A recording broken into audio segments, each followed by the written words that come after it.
Halo semuanya, perkenalkan, nama saya Zakia Kanaberian, saya dari Society of Renewable Energy, suatu organisasi mahasiswa yang bergerak di bidang energi terbarukan.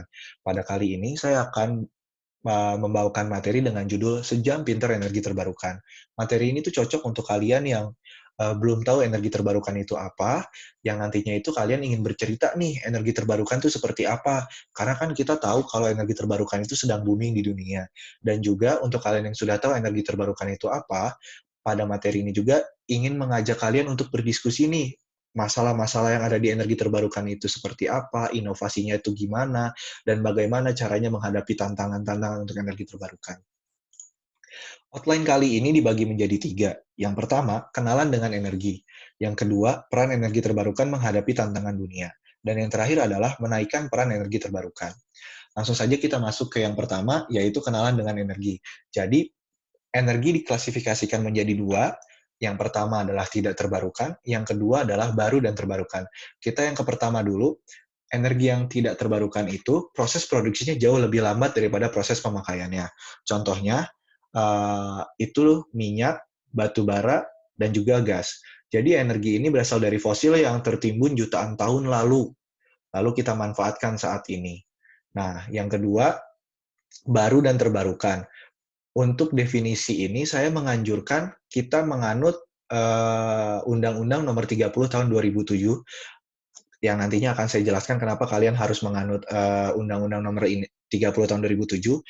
Yang pertama, baru. Berasal dari sumber energi yang baru atau teknologinya juga baru.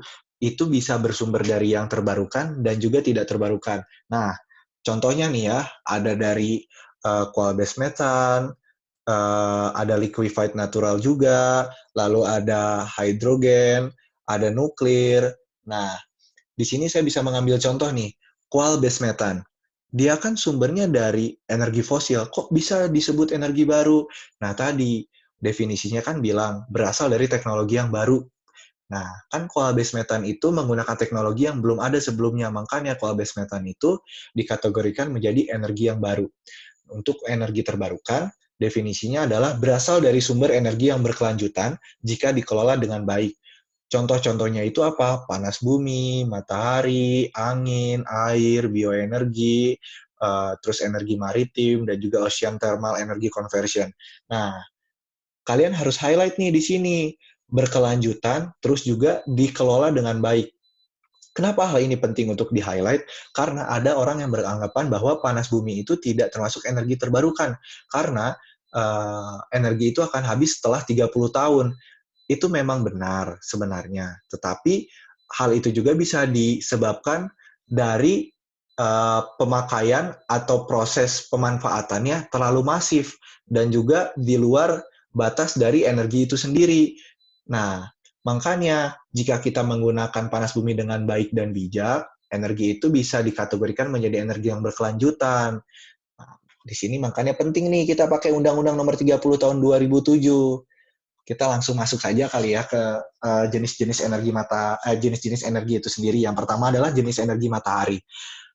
Energi matahari itu dimanfaatkan melalui dua cara. Yang pertama kita bisa menggunakan panel surya, dan yang kedua itu bisa melalui kolektor surya.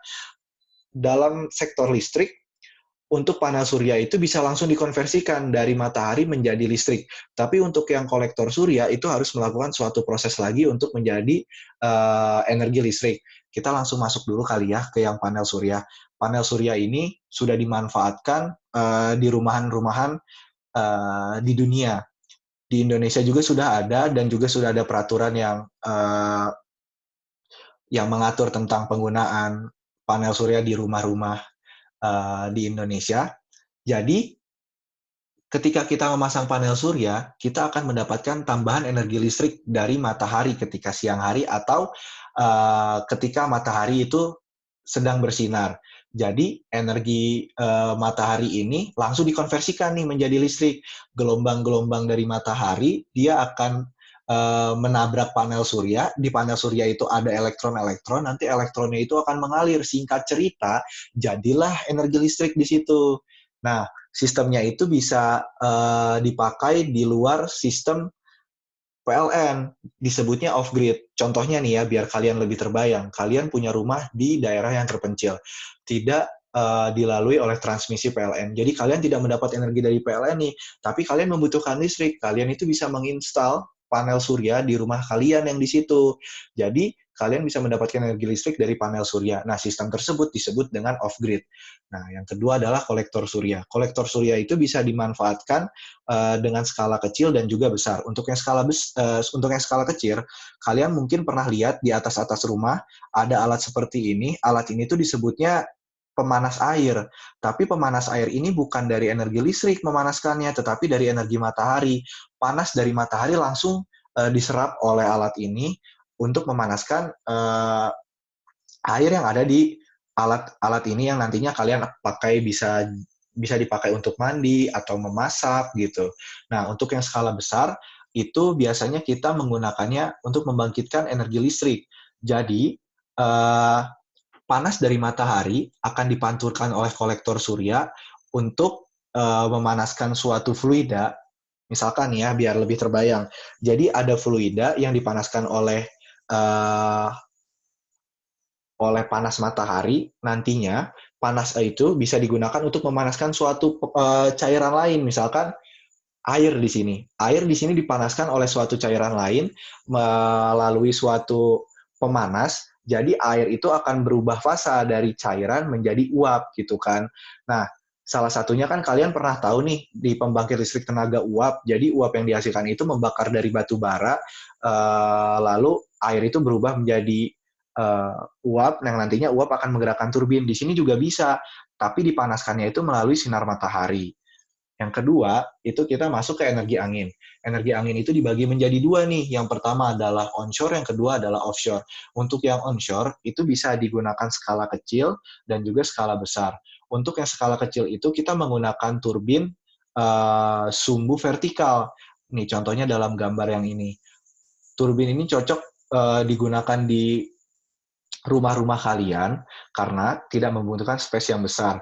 Nah, untuk turbin yang mempunyai sumbu horizontal, contohnya yang ada di gambar yang ini, dia membutuhkan suatu lahan yang besar nih. Karena apa? Kalian bisa melihat di sini ya, rotornya itu cukup besar nih. Tidak memungkinkan untuk dipasang di rumah-rumah kalian gitu kan. Untuk yang kedua, yaitu offshore, penempatannya itu di lautan.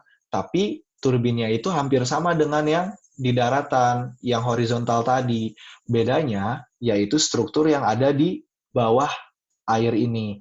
Jadi kalian harus mendesain sedemikian rupa agar turbin ini bisa berdiri di lautan nih, gitu kan. Nah, isu dari energi angin ini sebenarnya dia menimbulkan suara yang berisik. Jadi kadang dia suka terbentur isu lingkungan. Masyarakat-masyarakat ini sering menolak untuk pemasangan dari energi angin gitu kan. Nah, untuk yang di offshore itu isu lingkungannya bisa diredam karena apa? Karena kan itu tempatnya di lautan, tidak mengganggu kehidupan di daratan juga gitu kan. Untuk selanjutnya kita masuk ke energi air. Energi air itu diklasifikasikan menjadi 4. Yang pertama adalah picohidro, kapasitasnya itu 5 kW. Yang kedua itu mini hidro di rentang 5 sampai 100 kW. Yang ketiga itu medium hidro 100 sampai 10.000 kW. Yang terakhir adalah PLTA, lebih dari 10.000 kW. Untuk yang picohidro itu biasanya kita mendapatkannya dari aliran-aliran sungai yang kecil. Sama juga seperti mini hidro itu bisa didapat dari aliran-aliran sungai yang kecil, contohnya dari gambar ini gitu kan. Untuk kalian lebih terbayang nih ya, dari energi ini kalian bisa memanfaatkannya untuk melistriki satu desa gitu kan. Untuk yang mini hidro, untuk yang picohidro itu bisa ya 2 sampai 3 rumah lah gitu bisa mendapatkan listrik. Kalau misalkan kalian nggak kebayang nih ya, ini tuh besarnya tuh segimana, 5 kilowatt, 100 kilowatt, bahkan 10.000 kilowatt gitu. Nah, jadi kalau misalkan satu rumah itu mengonsumsinya itu taruhlah 1,1 kilowatt gitu kan. Berarti ini bisa dipakai yang picohidro itu sebanyak 4 rumah gitu kan. Tapi di desa-desa itu biasanya kurang dari 1 kilowatt. Jadi lumayan bisa melistriki beberapa rumah ya untuk yang picohidro atau yang mini hidro. Nah, salah satu karakteristik dari energi air ini selain dia bisa mengonversi listrik, dia juga bisa menjadi media penyimpanan energi. Contohnya itu apa? Untuk yang skala besar nih ya, PLTA gitu. PLTA ini ternyata bisa memanfaatkan perbedaan ketinggian. Kita bisa lihat dari gambar ini, ketika kita membutuhkan energi, air dari atas ini akan dialirkan ke bawah. Jadi ada perubahan energi potensial menjadi listrik dengan bantuan energinya itu bisa didapatkan dari turbin tadi gitu kan. Tetapi ketika kita membutuhkan apa namanya, ketika kita memiliki kelebihan energi listrik, jadi kita bisa juga nih mengaliri air dari bawah ke atas. Tetapi ada rugi dari sini. Rugi-ruginya itu misalkan ya, saya kasih gambaran, ketika kita mengaliri listrik, kita membutuhkan 1 kilowatt. Tetapi ketika kita mengalirkan dari atas ke bawah, itu kita hanya bisa menghasilkan listrik sebesar 0,6 kilowatt. Berarti kan di situ ada kerugian ya. Jadi kalian bisa terbayang nih gitu kan, rugi-ruginya itu seperti apa. Nah, selanjutnya kita masuk ke bioenergi. Jadi bioenergi itu dibagi menjadi 3 bentuk. Yang pertama itu padatan, yang kedua adalah gas, yang terakhir adalah liquid. Nah, di bioenergi juga ada isu-isu nih, yaitu isu lingkungan dan juga isu pangan. Untuk isu lingkungan, kadang orang untuk membuat suatu lahan yang bisa memanfaatkan bioenergi, contohnya itu lahan sawit gitu kan, itu suka menebang hutan gitu kan. Jadi ada proses deforestasi, hutan berubah bentuk menjadi lahan sawit gitu kan. Di situ kan itu berbahaya juga ya sebenarnya ya. Dan itu juga tidak baik sebenarnya kalau misalkan kita melakukannya secara ilegal misalkan dengan cara pembakaran hutan. Nah, dan juga ada juga isu pangan nih. Jadi ada orang yang beranggapan kalau misalkan tanamannya tadi dipakai untuk apa? Untuk energi, jadi kita makan seperti apa gitu kan. Nah, jadilah uh, ada benturan di situ antara kebutuhan pangan dan juga energi. Nah, untuk yang bioenergi jenis liquid, biasanya itu dia dikonversi menjadi bahan bakar, contohnya itu biodiesel. Nah, kalau misalkan kalian tahu, kalau di uh, sudah beredar nih ya, B20 misalkan. B20 itu berarti biodieselnya itu 20, 80-nya lagi itu berupa diesel gitu kan. Di situ ada campuran gitu. Nah, sekarang itu kan udah B30, berarti bionya itu 30 dan juga dieselnya itu 70. Untuk yang kedua yaitu gas, itu kita bisa memanfaatkannya untuk keperluan di rumah untuk memasak biasanya gitu kan. Jadi prosesnya kita bisa melihat di sini dari kotoran ternak itu diproses secara anaerobic decomposition, terus dia menghasilkan metana dan metananya itu dipakai untuk uh, proses memasak di rumah-rumah kalian. Dan yang terakhir itu kita bisa membangkitkan listrik melalui pembakaran dari padatan bioenergi itu sendiri gitu kan. Biasanya itu digunakan untuk menggantikan dari batu bara. Nah, uniknya proses bioenergi juga terjadi secara closed loop nih. Misalkan kita menggunakan tanaman tadi, lalu kita proses, misalkan kita bakar, dia keluar nih CO2 di situ. Tapi CO2 itu diambil lagi oleh tanaman gitu kan. Nah, makanya di sini itu disebutnya bioenergi itu prosesnya terjadi secara closed loop. Lalu kita masuk ke energi panas bumi. Energi panas bumi dibagi menjadi secara langsung dan juga tidak langsung. Contohnya secara langsung nih, kita itu bisa memanfaatkannya sebagai pemanas ruangan dan juga bisa memanfaatkannya menjadi pemandian air panas atau mengeringkan teh atau kopi. Di sini kalian bisa melihat ya, pemandian air panas yang ada di Blue Lagoon ini kan cukup menarik ya. Ini tuh airnya didapat dari panas bumi tadi gitu kan. Uh, jadi kalau misalkan kalian tahu Ciater gitu kan, mungkin di Indonesia udah terkenal, Ciater itu termasuk pemanfaatan energi panas bumi tapi secara langsung. Atau misalkan yang kalian lihat di sini gambarnya, ini kan ada tanaman gitu kan. Tanaman itu membutuhkan suatu temperatur tertentu. Jadi temperatur itu bisa dicapai dengan pemanfaatan panas dari bumi tadi gitu kan. Nah, itu disebutnya pemanfaatan secara langsung. Dan yang untuk kedua, itu tidak langsung biasanya itu menjadi listrik. Nah, jadi prosesnya sebenarnya itu sama seperti PLTU. Kalau PLTU itu dia membakarnya dengan batu bara, jadi air itu berubah jadi uap. Tapi kalau yang di sini kita membakarnya itu atau gitu kan prosesnya itu terjadi di dalam lapisan bumi gitu kan. Jadi kita memanfaatkan suatu panas dari bumi itu tuh biasanya langsung berupa uap atau misalkan masih berupa dua fasa.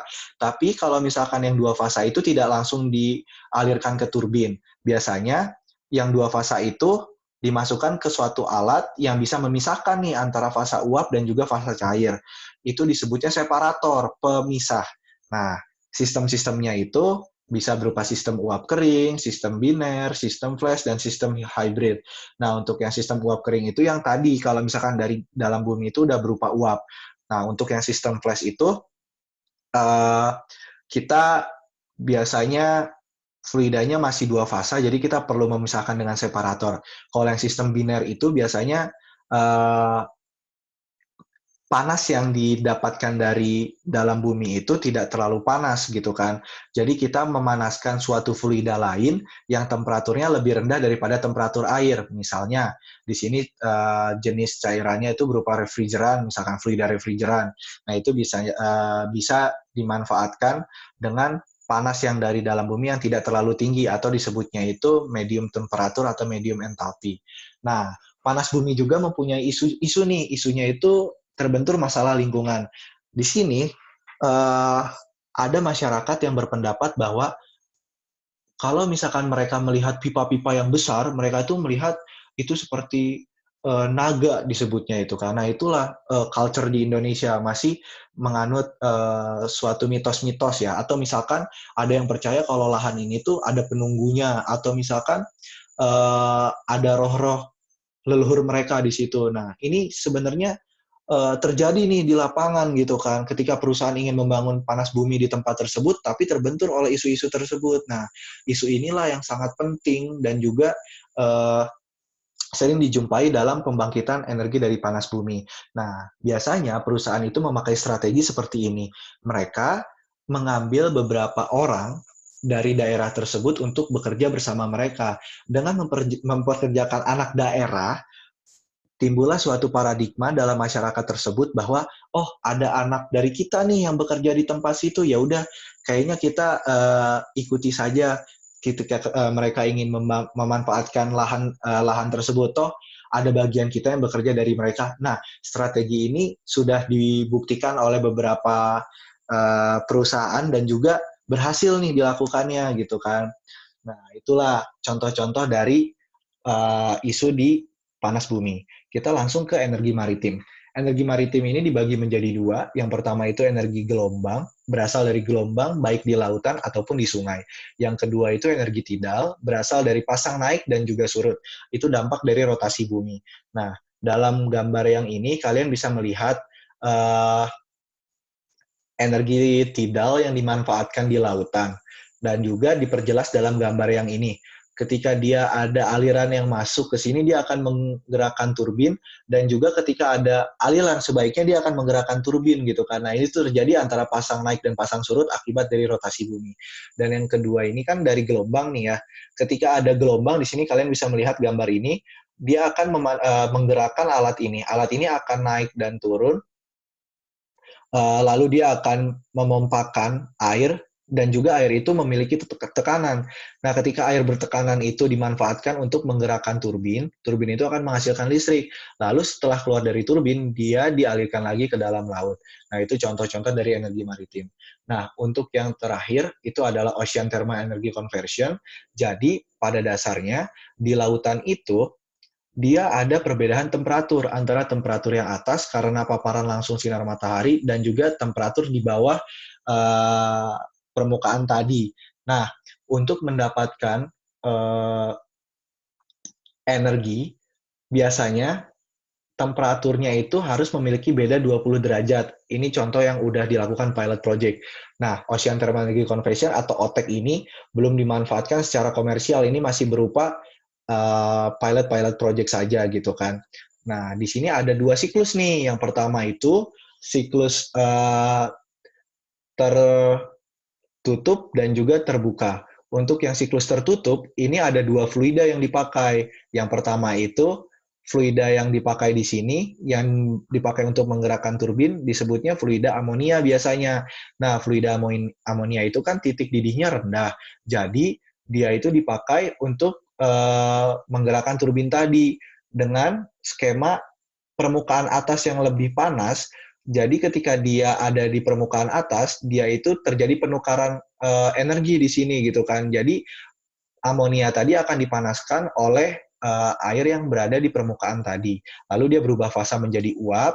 Ketika keluar dari turbin, dia akan didinginkan dengan kondenser. Kondenser itu berasal mendapatkan pendinginan dari air laut yang posisinya itu lebih dalam daripada permukaan.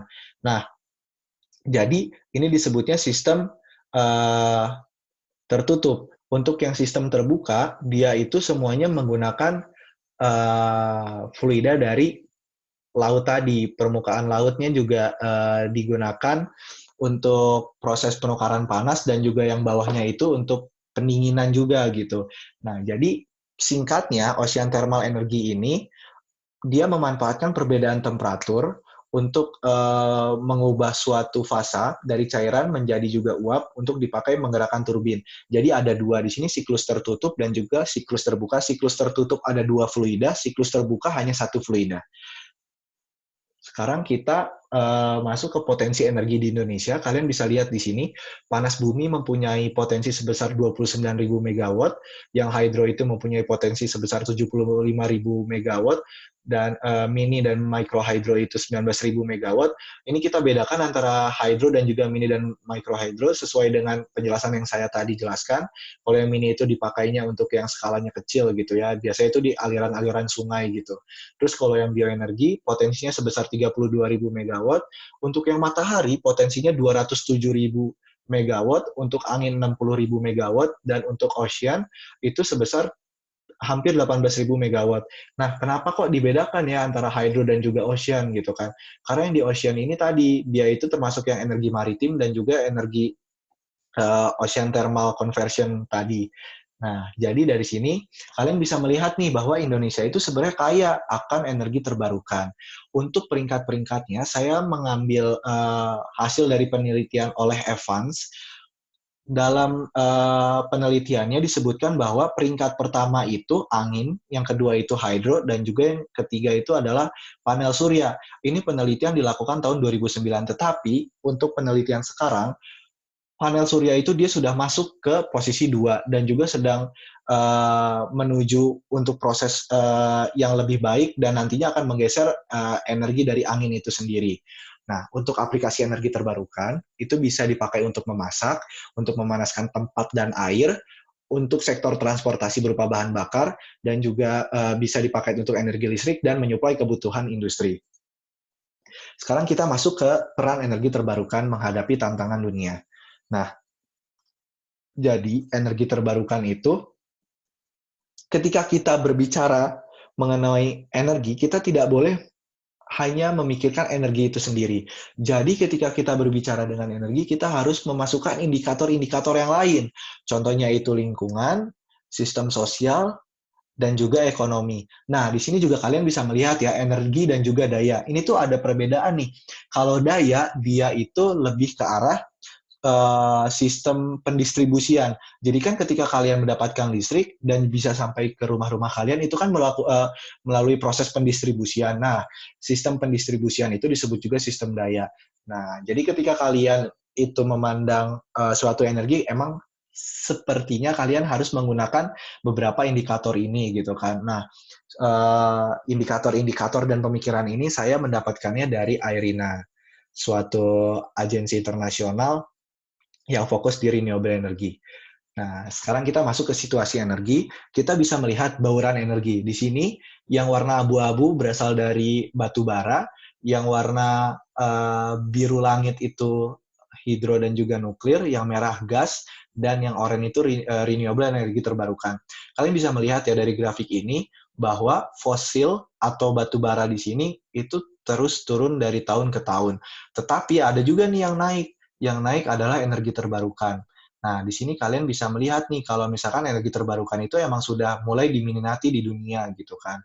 Nah, untuk skenario CO2-nya, apabila kita masih menggunakan energi fosil gitu, jadi ada prediksi bahwa grafiknya itu akan naik terus. Tapi digunakan juga nih beberapa skenario-skenario. Ada skenario yang warna hijau, ungu, dan juga warna oranye. Skenario ini bisa kita analogikan seperti ini. Kalau misalkan mendapatkan yang paling curam, berarti kita itu 100% nih renewable energy. Jadi kita bisa mereduksi CO2 sebesar grafik ini gitu kan. Untuk yang porsi energi terbarukannya berapa, lalu juga energi fosilnya itu berapa, itu tercerminkan dari yang hijau dan juga ungu ini. Ini saya mendapatkan sumber dari BP, Energy Outlook tahun 2019. Lalu kita masuk nih ke manfaat energi terbarukan. Jadi, energi terbarukan itu memiliki beberapa manfaat. Salah satunya itu yang pertama, tidak akan habis. Karena apa? Karena prosesnya itu kan terjadi secara berkelanjutan dan juga tadi terjadi secara siklus gitu kan ya. Jadi dengan kata lain, energi ini itu selalu ada terus-menerus gitu kan dan juga tidak akan habis. Untuk yang kedua, bisa membawa energi ke tempat yang sulit dijangkau yang telah saya tadi jelaskan, bisa mendapatkan listrik dari panel surya untuk melistriki rumah-rumah yang tidak terjangkau dari jangkauan kita. Terus bersahabat dengan alam karena apa? CO2-nya rendah di sini dan juga bisa digunakan skala besar dan juga kecil. Lalu bisa membantu energi transisi. Transisi dari apa? Dari yang energi tidak terbarukan menjadi energi terbarukan tadi gitu kan.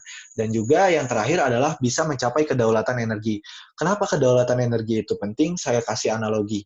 Jadi ketika kita mendapatkan supply energi tidak terbarukan dari negara luar misalkan. Lalu ketika kita memiliki konflik terhadap negara tersebut mengembargo kita. Ketika kita diembargo gitu, kita tidak memiliki supply terhadap energi yang kita butuhkan tadi. Nah, hal ini cukup berbahaya karena apa? Kita akan kesulitan gitu kan. Itu akan terjadi suatu konflik dalam negara tersebut gitu kan. Nah, makanya ketika kita memiliki energi terbarukan, ketika kita mengalami konflik dengan negara tersebut, kita sebenarnya masih bisa memanfaatkan energi yang berasal dari energi terbarukan dan itu tuh melimpah juga sih di Indonesia gitu kan. Jadilah energi terbarukan itu bisa membantu kita mencapai kedaulatan energi. Lalu kita masuk ke peran energi terbarukan. Mungkin dari kalian sudah familiar ya terhadap 17 Sustainable Development Goals atau enggak kasarnya itu suatu keinginan dunia untuk tahun di 2030 dalam beberapa poin, yang mana poinnya itu ada 17. Nah, dari 17 poin itu, ternyata energi terbarukan atau affordable and clean energy itu berada di tengah-tengah semua poin tersebut. Artinya itu apa? Jadi energi itu perannya vital nih untuk membantu tercapainya poin-poin tersebut gitu kan. Nah, kita bisa melihat nih ya di sini ya, untuk saat ini energi terbarukan itu menyuplai 1/6 kebutuhan kita, dan di tahun 2050 diprediksikan energi terbarukan itu akan menyuplai 2/3 dari kebutuhan kita. Nah, kita langsung saja ya mencoba melihat bagaimana sih hubungan antara poin-poin tersebut. Yang pertama nih, poin nomor 7 dengan poin nomor 3. Di sini kan poin nomor 3 adalah kesehatan. Contohnya ya, ada suatu rumah sakit atau pusat kesehatan, tapi itu jauh di daerah terpencil, tidak dapat distribusi listrik. Di situ kita bisa menggunakan energi matahari yang dikonversi melalui panel surya tadi. Nah, jadi kan kita bisa mendapatkan energi listrik kan, dan juga pusat kesehatan ini bisa mendapatkan listrik untuk keperluan-keperluan mereka gitu kan. Nah, dan juga hal ini juga bisa diterapkan ketika kita mengungsi atau dalam suatu pengungsian gitu kan. Kita bisa melihat dari gambar ini. Yang warna biru ini adalah panel surya dan yang warna putih ini itu adalah pengungsian-pengungsian. Nah, jadi untuk mendapatkan listrik di pengungsian ini, kita bisa memanfaatkan panel surya gitu kan. Biasanya kan pengungsian dilakukan di tempat-tempat yang tidak ada distribusi listrik nih ya. Nah, ini cocok banget nih si energi terbarukan untuk mendapatkan listrik di daerah ini gitu. Selanjutnya kita masuk ke hubungan antara energi terbarukan terhadap pekerjaan dan juga gender equality atau persamaan gender gitu kan di sini. Kesetaraan gender. Di sini saya masuk dulu ke poin yang nomor 8 yang ke pekerjaan, bahwa energi terbarukan itu membutuhkan pekerjaan yang cukup banyak. Ini kita bisa melihat dari gambar ini, dari beberapa sumber-sumber ini terdapat kebutuhan-kebutuhan pekerjanya gitu kan, dan yang paling besar itu panel surya, karena panel surya itu kedepannya kita akan memanfaatkan energi matahari melalui panel surya ini. Jadi panel surya ini akan dibutuhkan cukup besar di kemudian hari. Dan yang paling sedikit itu yaitu tidal, gelombang, dan juga ocean energy, karena yang tadi saya bilang itu masih pilot project. Nah, untuk yang gender equality, jadi ternyata pekerjaan wanita di bidang renewable energy itu dia lebih besar daripada pekerjaan di oil and gas, lebih besar sebesar 10%. Nah, kalian bisa melihat kan di sini, kalau misalkan 45% sektor administratif itu kita bisa memanfaatkan orang-orang yang bukan dari orang teknik gitu kan. Mungkin kan ada dari sebagian kalian perempuan-perempuan yang bukan dari teknik tapi pingin terjun di dunia energi terbarukan. Itu bisa bisa banget gitu kan. Karena dari perbandingan ini bahwa masih banyak peluang kalian untuk bekerja di bidang non teknisnya gitu kan, dan bidang teknisnya sebesar 55%. Nah, sumbernya saya dapatkan dari publikasi dari IRINA tahun 2019. Lalu kita masuk ke hubungan antara energi terbarukan dan juga ke climate action. Climate action ini sering kita uh, sering kita hubungkan dengan perubahan iklim ya gitu kan. Jadi dunia-dunia ini sudah melakukan perjanjian di Paris, disebutnya itu Paris Agreement, isinya kita itu menjaga temperatur global agar tidak naik sebesar 2 derajat Celcius. Karena apa? Ketika nanti terjadi kenaikan sebesar itu, mungkin uh, es yang ada di kutub-kutub akan mencair yang nantinya akan menyebabkan kenaikan intensitas air di lautan dan nantinya akan banjir kepada daratan itu sendiri gitu kan. Nah, salah satunya untuk menyelesaikan masalah tersebut bisa menggunakan sumber dari uh, energi terbarukan. Itu korelasinya itu apa? Karena energi terbarukan itu emisi CO2-nya cukup rendah gitu kan. Karena CO2 itu salah satu faktor penyebab global warming. Singkat cerita, global warming itu menyebabkan temperatur di bumi itu menjadi semakin panas gitu kan. Nah, dalam grafik ini kita bisa melihat nih emisi-emisi CO2 dari berbagai sumber. Kita bisa melihat bahwa sumber tertinggi itu dari batu bara dan yang terendah itu di energi angin.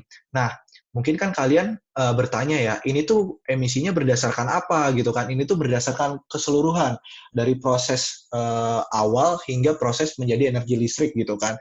Mungkin kan kalian ada yang beranggapan bahwa oh kalau kita dapat dari energi listrik kan itu CO2-nya nggak ada gitu kan. Kok di sini malah ada CO2-nya. Nah iya tadi ketika kita buat panel surya, kita kan juga membutuhkan energi-energi lainnya yang nantinya itu mendapatkan CO2 juga di situ kan.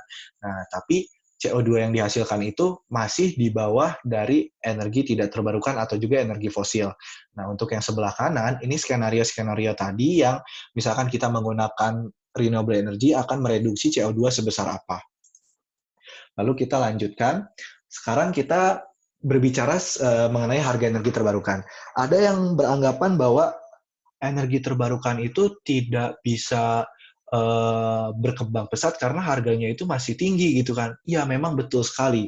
Salah satunya itu karena satu, teknologinya itu belum cukup baik atau belum cukup canggih gitu kan, sehingga efisiensinya masih rendah. Tetapi dalam grafik ini dijelaskan bahwa terjadi penurunan energi dan yang mana gambar yang warna warna oranye ini mengindikasikan rentang energi listrik dari sumber energi tidak terbarukan yang cukup murah gitu kan. Nah, biasanya itu kan energi terbarukan itu di luar jangkauan yang warna oranye ini. Jadi, dalam grafik ini sudah menunjukkan bahwa di tahun 2018 energi terbarukan itu sudah mencapai harga keekonomisannya, yang mana dia di pasar itu sudah kompetitif. Jadi kita sudah bisa nih mendapatkan energi listrik dengan harga yang kompetitif dan juga tentunya akan menaikkan bauran energi terbarukan nih. Terus yang paling digemari dalam energi terbarukan dan yang paling banyak diteliti nih sekarang dan sudah menghasilkan bukti-bukti nyata yaitu panel surya dan juga turbin angin. kalian bisa lihat di sini bahwa mereka itu sudah kompetitif sekali gitu kan. Jadi di sini panel surya dan juga energi angin sangat visible untuk dijual kepada masyarakat-masyarakat karena harganya udah cukup menyerupai dari energi tidak terbarukan. Tapi mungkin kalian harus mengetahui nih ya, mengapa sih energi tidak terbarukan atau di sini dalam artian batu bara dalam proses menghasilkan listrik itu harganya bisa lebih murah karena mereka itu tidak memasukkan hal-hal eksternalitas. Hal-hal eksternalitas itu apa? Contohnya, misalkan kayak gini, seharusnya ketika kita memproduksikan suatu hal, kita tuh harus melihat juga nih dampak terhadap lingkungannya itu apa, dan juga harusnya kita bisa memasukkan dampak terhadap lingkungan itu untuk harga penjualan kita. Tetapi untuk yang energi tidak terbarukan tadi, eksternalitasnya itu tidak dimasukkan. Berarti pertimbangan-pertimbangan kesehatan masyarakat yang terkena dampak tadi tidak dihitungkan untuk penjualan energi listrik. Makanya energi listriknya itu uh, mendapatkan harga yang murah. Ada beberapa sumber yang mengatakan kalau eksternalitasnya itu dimasukkan ke dalam perhitungan, harganya itu bakal sama saja seperti energi terbarukan gitu kan. Nah ya, tapi ya balik lagi mungkin kebutuhan kita masih masih memprioritaskan energi listrik dan juga harus bisa dinikmati oleh semua orang. Jadi makanya uh, hal-hal eksternalitas itu tidak dimasukkan ke dalam pertimbangan penjualan energi listrik. Terus kita masuk nih ke skema berpikir energi. Skema ini saya ciptakan yaitu berdasarkan pengalaman saya di bidang energi terbarukan. Jadi ketika ingin mencapai suatu kata sejahtera untuk menggunakan apa namanya dalam pemanfaatan energi gitu kan, kita yang pertama-tama kita harus membuat suatu energi roadmap. Energi roadmap itu kita harus memasukkan indikator-indikator yang lain gitu kan, seperti ekonomi, regulasi, sosial, dan juga lingkungan. Dalam hal ini saya memberikan kotak abu-abu di mana dia itu mengindikasikan bahwa hal ini harus didasari dari karakteristik negara-negara tersebut. Contoh, di Indonesia, karakteristik sosialnya itu cukup uh, cukup unik gitu kan. Masyarakat-masyarakatnya itu kan masih uh, medium ke bawah. Berarti kan dia masih membutuhkan energi-energi yang murah gitu kan. Jadi ketika kita membuat energi roadmap, kita tidak bisa memasukkan 100% energi terbarukan gitu. Karena kan kita harus menggunakan juga nih faktor-faktor sosial tadi gitu kan. Dan juga apa namanya untuk yang faktor ekonomi dan juga lingkungan. Tadi lingkungan sudah pernah dibahas gitu kan kalau misalkan ada beberapa masyarakat yang masih percaya terhadap adat istiadatnya gitu. Jadi untuk membuat suatu energi roadmap lebih baik kita memasukkan indikator-indikator lainnya. Kenapa ini ada dua panah? Jadi ini kita bisa terjadi proses iterasi dari energi bisa baik ke ekonomi dan juga sebaliknya. Ketika menjadi energi roadmap, kita bisa masuk ke model energi di sini yang sudah mempertimbangkan beberapa indikator. Jadi kita pakai untuk menyelesaikan masalah. Ketika masalah itu tidak bisa tercapai, kita balik lagi ke model ini. Model ini kita harus menginput negara-negara yang sudah berhasil gitu kan. Nah, ketika kita sudah menginput negara-negara yang sudah berhasil tadi, terus kita coba lagi nih ke masalah tadi. Apabila tercapai, berarti kita bisa mencapai suatu kata sejahtera. Nah, ini skema berpikir bisa kalian ciptakan masing-masing, tapi yang saya berikan di sini itu berdasarkan pengalaman saya di bidang energi terbarukan. Nah, untuk yang terakhir, kita bagaimana sih menaikkan peran energi terbarukan? Yang pertama, dari sisi peraturan, kita mulai ke pertanyaan seperti ini, energi murah atau energi terbarukan? Pada dasarnya di Indonesia itu, ketika kita menjual energi listrik, itu harus mengacu kepada BPP. Jadi, BPP itu singkat ceritanya, acuan untuk negosiasi atau jual beli energi listrik. BPP di Indonesia ini cukup rendah, di mana harga EBT itu banyaknya di atas harga BPP. Jadi ya tadi, energi terbarukan itu tidak masuk ke dalam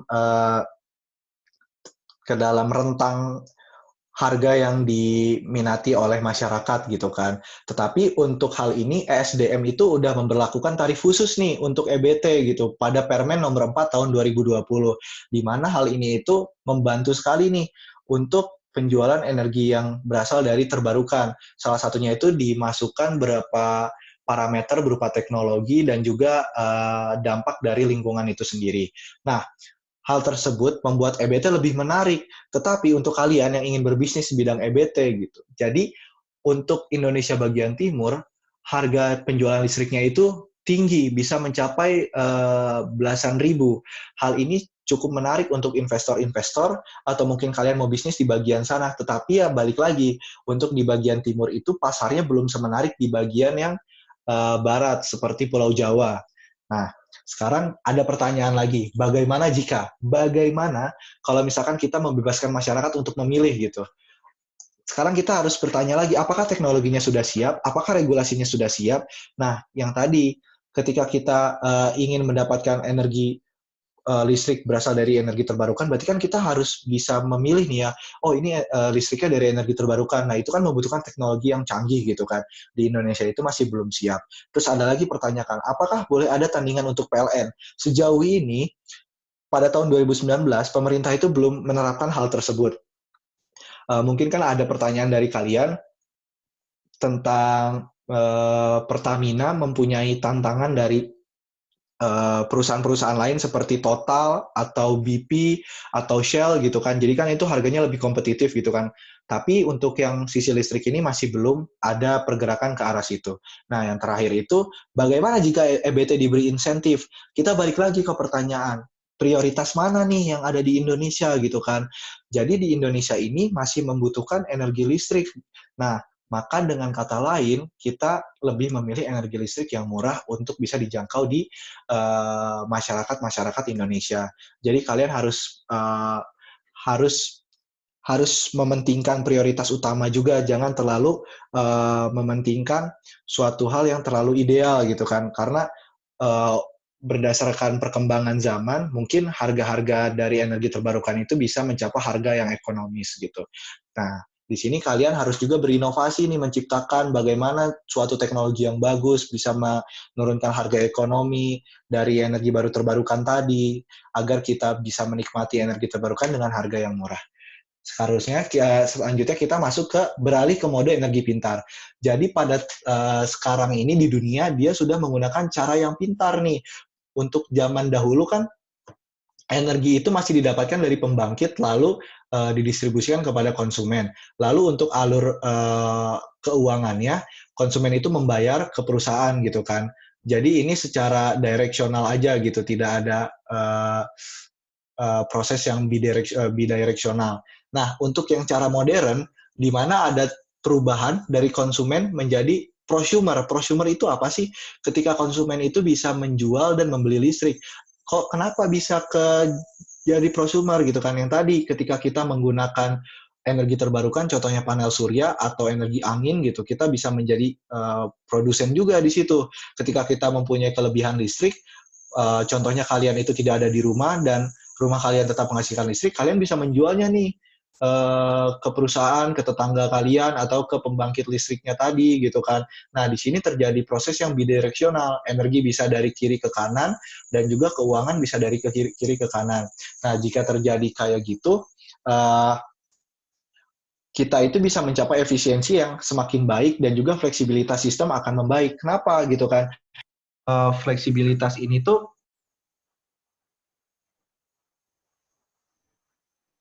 Jadi fleksibilitas ini kan mengalami suatu trouble ketika kita membutuhkan energi listriknya itu tidak siap gitu kan. Tetapi ketika kita mempunyai sumber daya yang banyak, fleksibilitas itu akan semakin baik. Nah, terus kita masuk ke bagaimana sih mencapai sistem yang baik. Nah, di sini kan kalian bisa melihat nih ya, yang bagian atas itu apa sih hal yang harus kita terapkan? Yang pertama itu kita harus menerapkan teknologi yang bagus. Lalu kita bisa merubah bisnis dari model tersebut. Lalu kita bisa mendesain market atau pasarnya sedemikian rupa, lalu menerapkan sistem operasi yang bagus. Ketika kita ingin mencapai proses jual beli tadi, kita bisa menentukan energi kita itu pengennya dari yang terbarukan. Nah, itu kan harus ada teknologi yang bagus ya di sistemnya ya. Nah, di dunia itu sudah mencapai hal tersebut nih, tetapi di Indonesia itu belum. Nah, untuk yang flexibility solution-nya, kita harus meningkatkan penggunaan dari panel surya dan juga energi angin. Karena apa? Ini kan mudah didapatkannya ya, dan juga bisa di skala kecil yang rumahan-rumahan tadi gitu kan.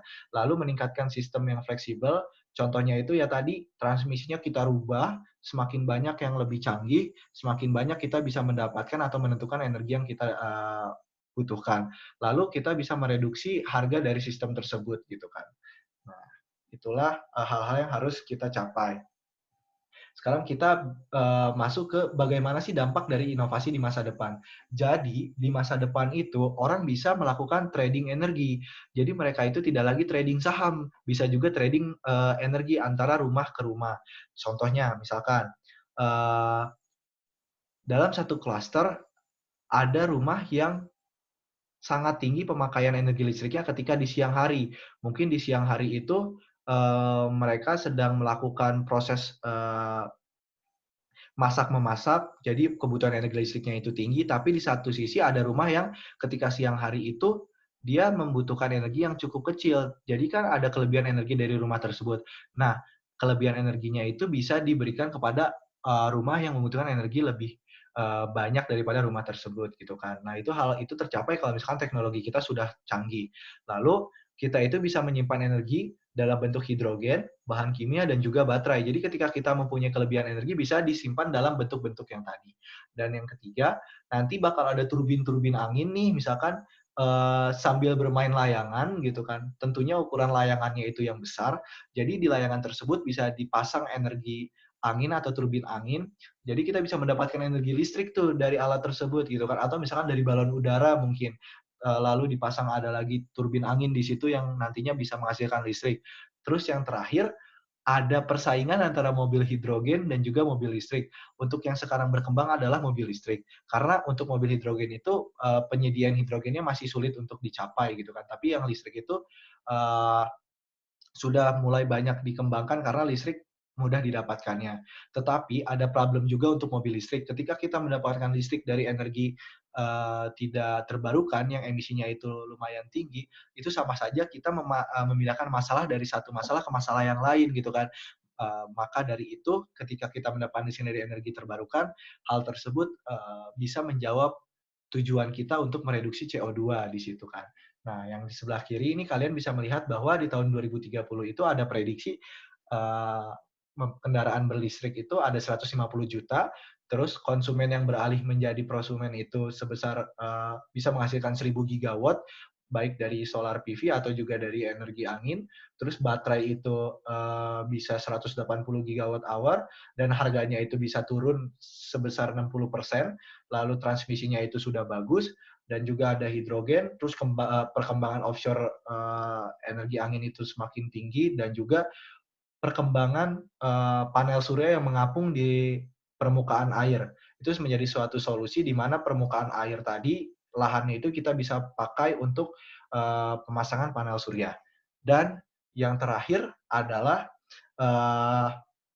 kita itu bisa memunculkan inovasi-inovasi yang lain gitu kan. Jadi ketika kita berinovasi sebagai mahasiswa melakukan riset-riset, kita juga akan mendorong kemajuan energi terbarukan gitu. Ketika kita mempunyai teknologi yang bagus, efisiensinya itu sudah bagus, maka harganya itu akan semakin kompetitif. Dan juga di dunia-dunia sekarang, proses jual belinya itu udah pakai menggunakan proses pelelangan. Jadi perusahaan mana yang mendapatkan harga terbaik, itulah yang dipilih oleh pemerintah. Yang dipilih tentunya yang memberikan dampak yang bagus terhadap kebutuhan negara. Dalam artian di sini harganya juga harus lebih baik daripada harga yang lain. Nah, mungkin dari saya cukup sekian penjelasannya. Terima kasih. Apabila ada yang ingin disampaikan, kalian bisa membuka website kami di sini dan juga media sosial kami.